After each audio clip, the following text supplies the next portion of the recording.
विक्रम यहां बात कर लेते हैं सिंध की बेटी की, जो इंसाफ के लिए धक्के खाती फिर रही है, लेकिन इंसाफ है कि मिलने का नाम नहीं ले रहा। जी हां, मैं बात कर रहा हूं उम्मे रुबाब चांडियों की। 17 जनवरी 2018 से आज जनवरी 2023 हो चुकी है। सब बदल गया है, नहीं बदली तो उम्मे रुबाब की हुसूले इंसाफ के लिए धक्के खाने की जंग नहीं बदली। 17 जनवरी 2018 को सिंध के जिला दादू की तहसील में वहशत और दहशत का सफाकाना मुजाहिरा किया गया। उम्मे रुबाब चांडियों के खानदान के 3 अफराद को दिन दिहाड़े कत्ल किया गया। इनमें उनके दादा, वालिद और चचा शामिल थे।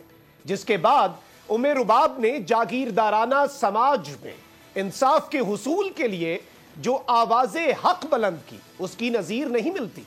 लेकिन इस सब तगोदौ के बावजूद कातिल आज भी चैन की नींद सोते हैं। शायद इसकी वजह मुआशरे की बेहिसी है, क्योंकि जब तक मुआशरा और कौम नहीं जागेगी, कातिल और जालिम भी चैन की नींद सोते रहेंगे और मजलूम यूं ही इंसाफ के लिए दर बदर घूमते रहेंगे।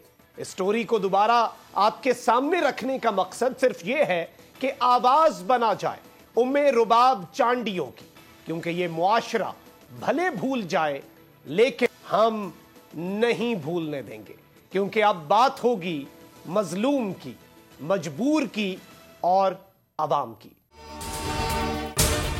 अगर आपको ये वीडियो पसंद आई है तो सब्सक्राइब करें और बेल आइकन पर लाजमी क्लिक करें।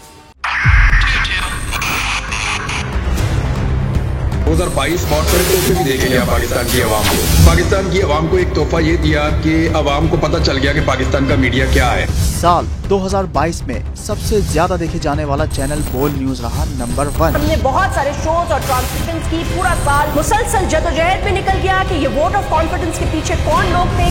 तोड़े रेटिंग के सभी रिकॉर्ड। सोशल मीडिया पर भी सबसे ज्यादा तेजी से 2.4 बिलियन व्यूज का संगे मील अबूर किया।